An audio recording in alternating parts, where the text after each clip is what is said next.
co-enseignement et co-intervention. Le co-enseignement et la co-intervention, c'est lorsque deux enseignants planifient ensemble le contenu d'une leçon et enseignent ensemble devant des élèves.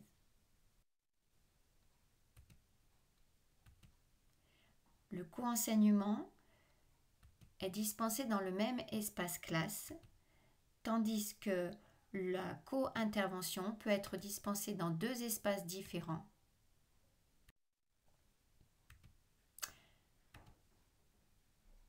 Dans cette modalité, l'enseignement en tandem, les enseignants sont acteurs avec toute la classe en même temps. Cette organisation est très utile lorsque l'un parle, l'autre agit, manipule ou écrit au tableau. Dans cette configuration où l'un enseigne, l'autre aide, un professeur garde la responsabilité de l'enseignement, tandis que l'autre circule en favorisant une aide discrète aux élèves en fonction des besoins.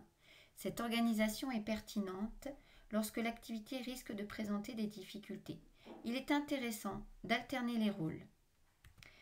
Dans la dernière configuration, les enseignants peuvent partager et analyser les observations.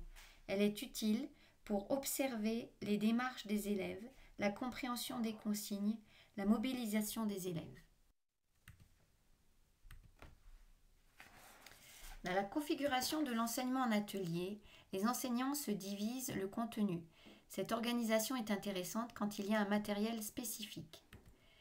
Dans la configuration avec groupe différencié, un enseignant prend la responsabilité de l'ensemble du groupe, tandis que l'autre œuvre avec un petit groupe.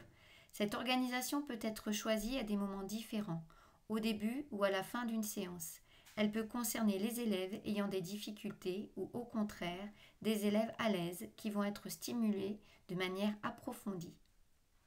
Dans l'enseignement parallèle, les enseignants font en même temps la même chose. L'avantage est la réduction du nombre d'élèves. Il est intéressant de constituer des groupes hétérogènes. Toutes ces configurations favorisent la différenciation. Elles peuvent être multiples au sein d'une même séance.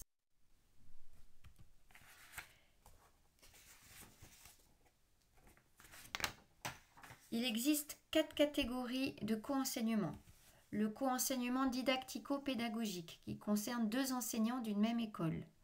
Le co-enseignement de développement qui concerne un enseignant et un enseignant stagiaire. Le co-enseignement linguistique qui concerne un enseignant et un enseignant de langue.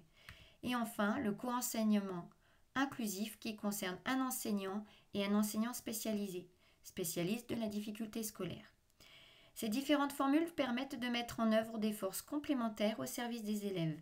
Et dans un contexte où les classes sont de plus en plus diversifiées et où on souhaite une éducation universelle, équitable et accessible à tous les élèves, le co-enseignement et la co-intervention sont des pratiques bénéfiques pour les élèves et les enseignants. Les bénéfices pour les élèves, cela permet aux élèves d'être plus concentrés car plus mobilisés. Cela améliore la compétence sociale et la confiance en soi car il n'y a plus de stigmatisation. Cela favorise la solidarité en classe grâce à l'exemple des enseignants. Pour les enseignants, le ratio élève-enseignant est plus faible. Cela favorise le partenariat pédagogique entre les enseignants et les enseignants développent des compétences professionnelles et sont plus créatifs.